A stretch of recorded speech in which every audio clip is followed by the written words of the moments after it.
Assalomu alaykum aziz do'stlar, sizlar bilan Xabarchi.uz kanalida O'zbekistonda va dunyoda kuzatiladigan so'nggi yangiliklar biz o'z ishimizni boshladik. Azizlar, xabarlarimizdan to'liq ma'lumot olish uchun videoni oxirigacha tomosha qiling.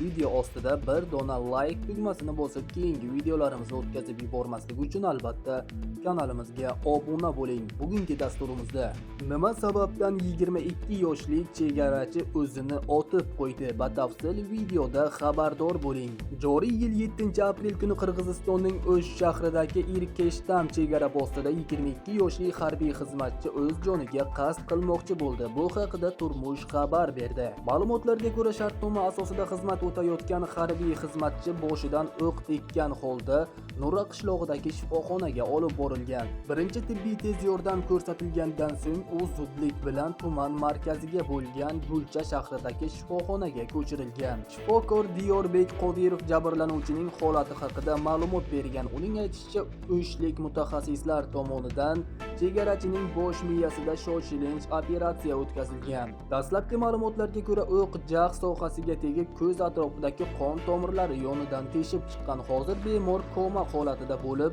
sun'iy nafas berish jihoziga ulangan. Ahvoli esa juda og'ir deb baholangan. Hozirda voqea bo'yicha ekspertiza tayinlanib, harbiy prokuratura voqea sababini aniqlash uchun tekshiruv olib bormoqda. Davlat chegara xizmati harbiy xizmatchisi nomi qisqartirilgan IA AK-74 avtomatidan o'q uzgani ma'lum qilingan. Ushbu holat bo'yicha xizmat tekshiruvi tayinlangan. Eslatib o'tamiz, avvalroq Qozog'istonning Jambil viloyatidagi 21742-sonli harbiy qismning texnik hududi qorovuli otgan o'q tasodifan boshlig'iga tegib uni o'ldirib qo'ygandi. Sizlarga yetkazmoqchi bo'lgan ma'lumotlarimiz shulardan iborat edi. Xayr, salomat bo'ling.